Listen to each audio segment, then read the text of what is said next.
I get a message. If you are in Bali, you have to go to this place. Okay, but I have different plans for today. I am in the comfort of a beautiful hotel, planning to spend the whole afternoon relaxing. But then another message. No way. I just want to chill, enjoy the view, order room service, and maybe some champagne. Oh, f it. I make the reservation. This is official proof. I'm just a marionette for my followers. I'm in the car with only 47 kilometers to cover. Bali is not a big island, but here it means forever, like more than 2 hours. Finally, I arrive. In 200 meters, I go from the yin of chaos into the yang of peace and harmony. Thank you very much. This place looks stunning.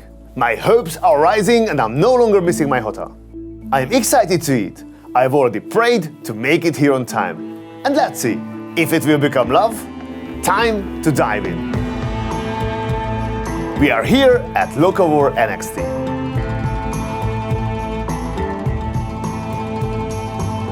Quick question, if carnivores eat only meat and herbivores eat only plants, what would a locavore eat? If you said local food, you got it. Their tasting menu is called Nature's Flux. All of the ingredients come from the island and they have a lot to choose from. Indonesia is one of the most biodiverse countries on earth and has been a key player in the spice trade for centuries. There is no wine, but they do have 2 pairings, one with alcohol and one without. Instead of wine, they make drinks with the local spirit called arak. It's a fermented sap of coconut or palm trees and the strength varies from 20 to 50%. Arak is almost exclusively made and enjoyed here in Bali. I'm so curious, I ordered both pairings and get not 1, but 2 welcome drinks. A sweet and sour mocktail made with passion fruit and star fruit, and roasted noni and seaweed arak with citrus tonic. The mocktail is a refreshing burst of fruit flavors, but I really like the arak one. There are a lot of layers in this little drink, and I like the complexity. So this here would be your first snack of the afternoon. It's inspired by the banana tree right behind the bar. It's called the whole banana tree. Wrapped up in a chayote leaf is a banana trunk salad made with scallion kimchi with a slice of banana and tomato curry. The top is a dumpling made from 2 different kinds of bananas. Here in Indonesia, they have more than 300 types of banana, with around 20 of them widely eaten. It has a nice umami-like flavor with spicy notes at the end. One texture, no crunch, and just a hint of acidity. So far, this place is fantastic. The staff are polite and friendly. The surroundings are gorgeous and it's easy to see a ton of investment has been made here, with some exciting features. There is a mysterious door that grabs my attention. People walk in, the door closes, and they disappear. In the meantime, we are taking a tour of the beverage lab, hearing all about their ingredients.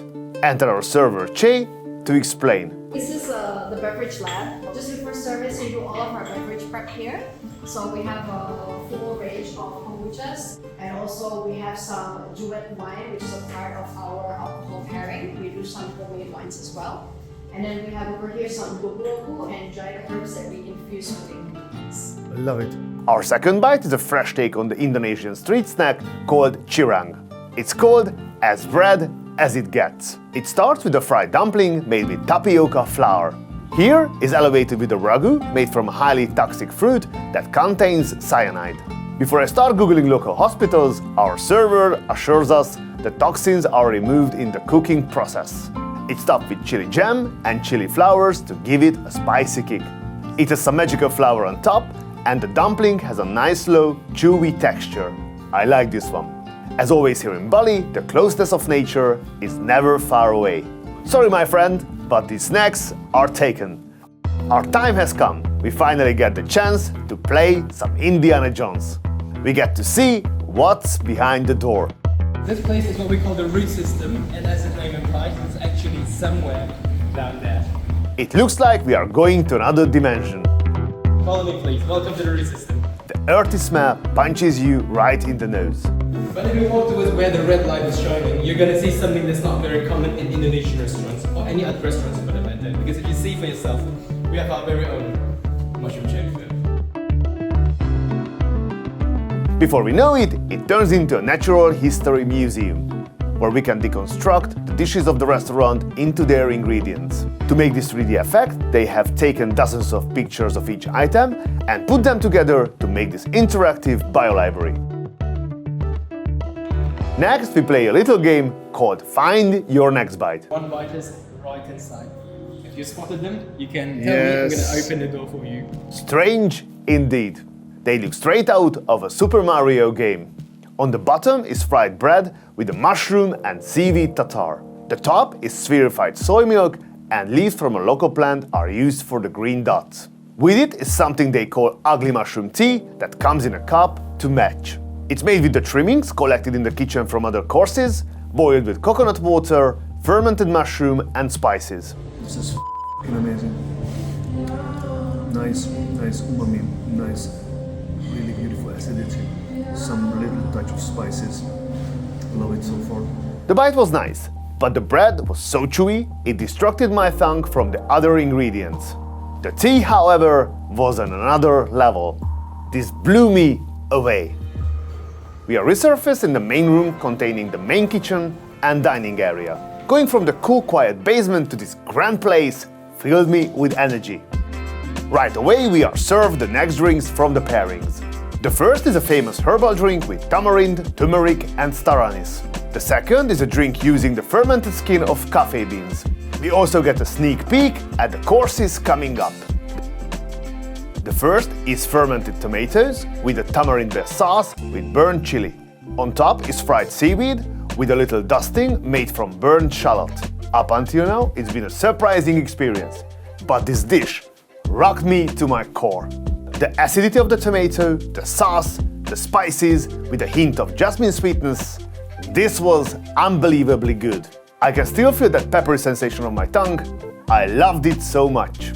If there is one word that seems to define Locavore NXT, it's freedom. We see freedom baked into everything. The art, the fixtures, and even the staff uniforms. I love those sandals. The next selection from the non-alcoholic pairing is a local drink from a village in northern Bali. The main ingredients are coconut water and chincham leaf. The alcohol pairing brings us something inspired by the Japanese unfiltered sake called doboruku. It's made with 2 types of fermented rice and flavored with pandan leaves to add sweetness. I have to say, I love both of these drinks. Each pairing has its own thing going on, and both are really good. I'm super happy I decided to order both. Your next dish, we call it all edible part of China. This is a vegetable native to Mexico that is grown here on site. It has a mild taste between apple and cucumber. Here we have fresh and grilled leaf and sprout, fresh and pickled flour and fruit. There is also egg in a watermelon sauce. Interesting presentation here. This was a bit slower than the others that didn't have a smack of dynamic flavors. After the third bite, I lost my interest. A traditional Indonesian dish is up next. It's called tempeh. Normally, it's made with fermented soybean, but here they replace the soy with canary nuts. There are also 3 types of mushroom, a sauce made from cashew milk, and to give us a bit more texture, some crispy chicken skin. Chicken skin is used to maximize flavor and add texture. Here in Bali, fried chicken skin is a common snack. It was good. Every time I look around, I fall in love with this place all over again. The atmosphere is fantastic, and I really like every part of this interior. It's great to be here. Next is lobster.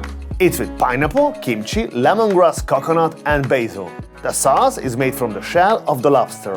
The best way to eat it is to mix first. And after the first taste, I understand why. These flavors work together like a dream. Suddenly, we are asked to join the server over by the counter for a special treat. This is going to be your surprise next. It's off the menu actually. I'm serving you the cold marigold soup. The soup is made from marigold flowers with fermented papaya seeds. Coming out of the soup is a papaya stem covered in popcorn. How you enjoy this dish is you have the popcorn first, then use the papaya stem as a straw to drink the soup. And for our little final touch, I'm spraying the marigold vinegar. It's just for fragrance. Just enjoy. I love the idea to make a soup from flowers. This one has an interesting citrus, pepper and tangy flavor combination.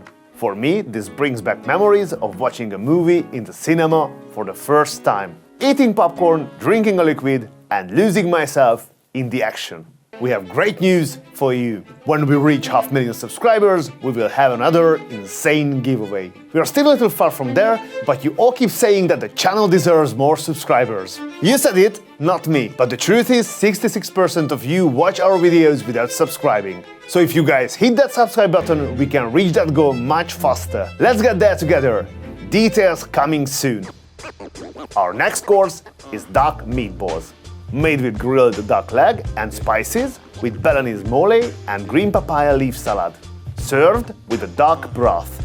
Mole is often associated with Mexican cuisine, but here in Bali they have their own version.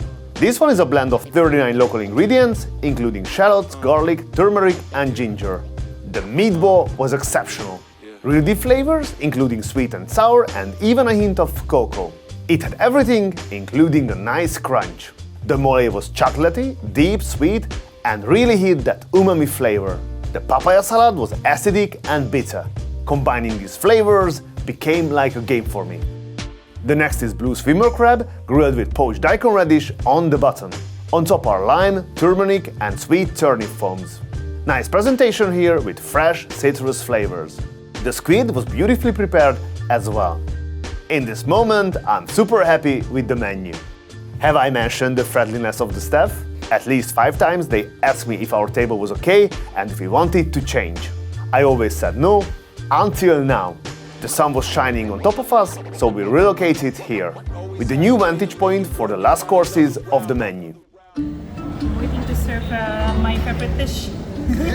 In the bowl is pumpkin sauce with spinach, mud crab, cuttlefish, fish cake and kimchi.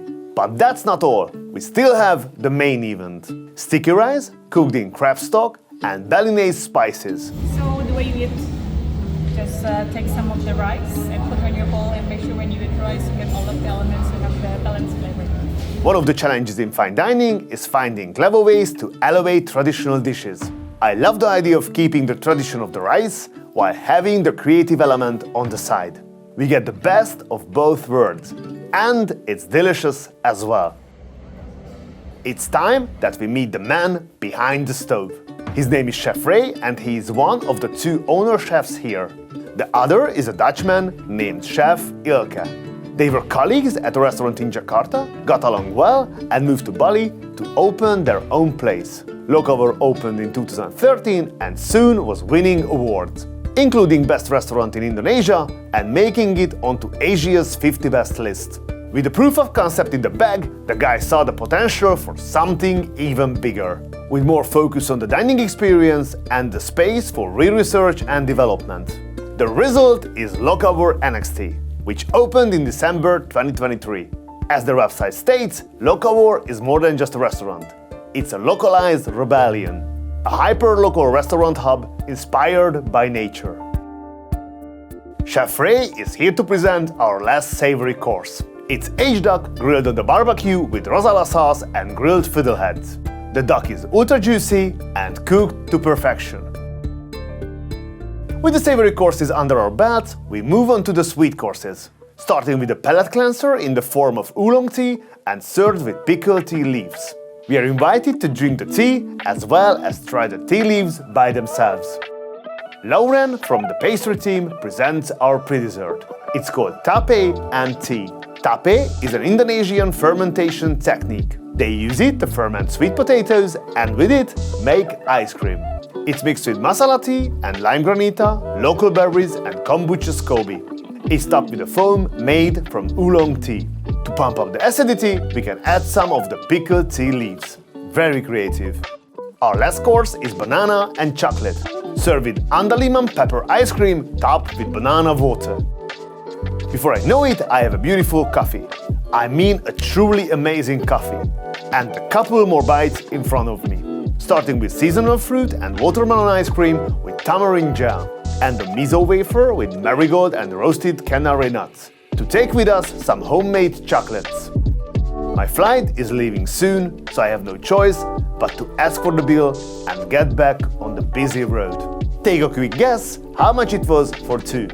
It's 358 euros. It's an absolute steal considering the experience we had today. What can I say about Locavore NXT?